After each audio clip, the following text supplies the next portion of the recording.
We're now going to move into a time where we're going to go over a termination or a resignation. What we want to do is we want to set certain guidelines and certain things in motion before we move into the termination of the employee. First thing we're going to do is get our documentation together. By doing that, we are setting ourselves up to have everything we need available to us right in front of us, such as any warning letters that you've written, any verbal warnings that you have that you want to write down and have prepared, so that way you can see everything's there, and that way you can support everything you're doing with the employee. If you do not, what you do is you allow the employee to have doubt and issues to come up during this time. By being prepared and having your documentation ready, that makes it so it runs smoother and everybody's on the same sheet of music. Our next step in preparing for termination is to have a pre-meeting. In your pre-meetings, you want to go ahead and bring in the management team and those you're going to have present in your meeting, such as I have the owner here with me who is going to be present in the meeting, as well as having maybe the manager or the supervisor who is in charge of that employee.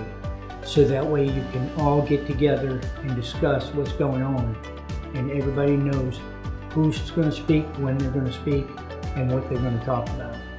Therefore, everything continues to run smoothly. All right, Michael, we're getting ready to terminate Dean, right? But we need to get all our stuff together, figure out what we're going to do. I've got the paperwork here. What I'm looking at is, I'll do the talking, and what we'll do is when we get to a certain point,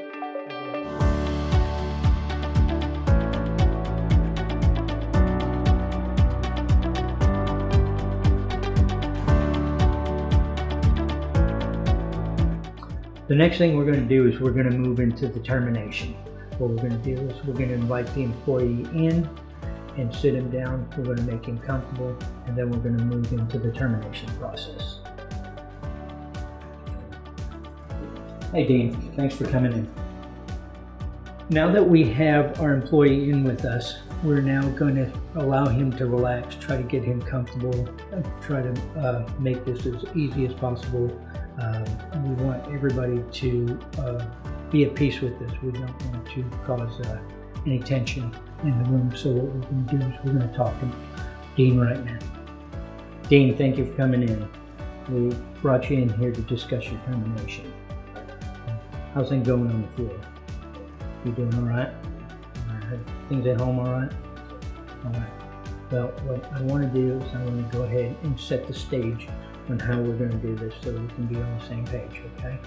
What I'm going to do is I'm going to let you know when we're going to speak, who's going to speak, and therefore, that way you know that you have a fair shot. I'm going to give you a chance at the end to explain and talk to us about it and see what's going on, okay?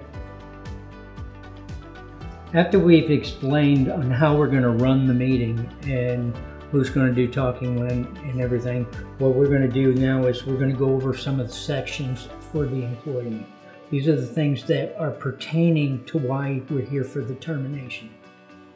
It's important that you make sure that your employee understands what's in his employee handbook and that he signed it and that he agrees with what is in there.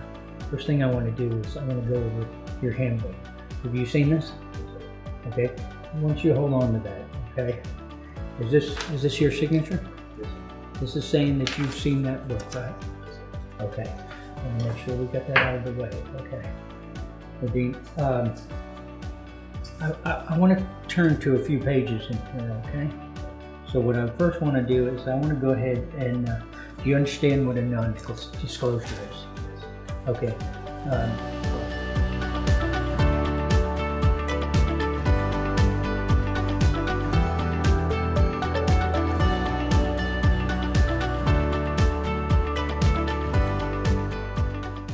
After we've gone over the points with the employee, we want to go ahead and read the termination letter in its entirety to the employee so that they have an understanding of what they're being terminated for. And also, when we're reading this, we want to start off with Mr. or Miss. So we would start off with Mr. Dean, We want to make sure this stays professional and that it's not again, we started in the beginning where we talked about no name calling and no derogatory statements. So by putting in a Mr. or a Miss, what we do is kind of elevate the situation.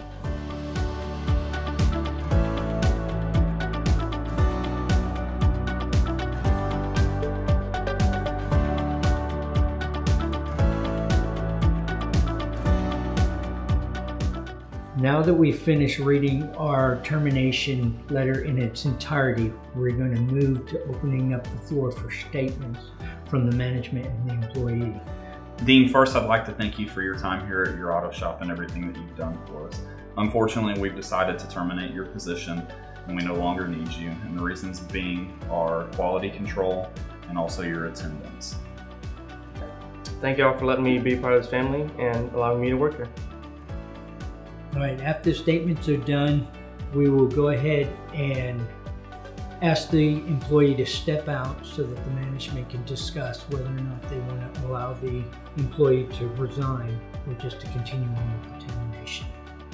Dean, the management has decided that we would like to give you the opportunity, if you'd like, to resign rather than make a termination.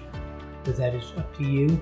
We want to give you a little bit of time to sit and think about it. I'll give you about 10 minutes, and then I need to have an answer whether or not you want to resign or take the termination. Okay?